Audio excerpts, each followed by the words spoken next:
चिन्ता नास्ति किल तेषां चिन्ता नास्ति किल शमदमकरुणा सम्पूर्णानां साधु समागम संकीर्णानां कालत्रय जित कंदर्पाणां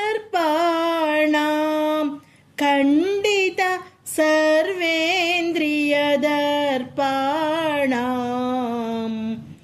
परमहंस गुरुपदचित्तानां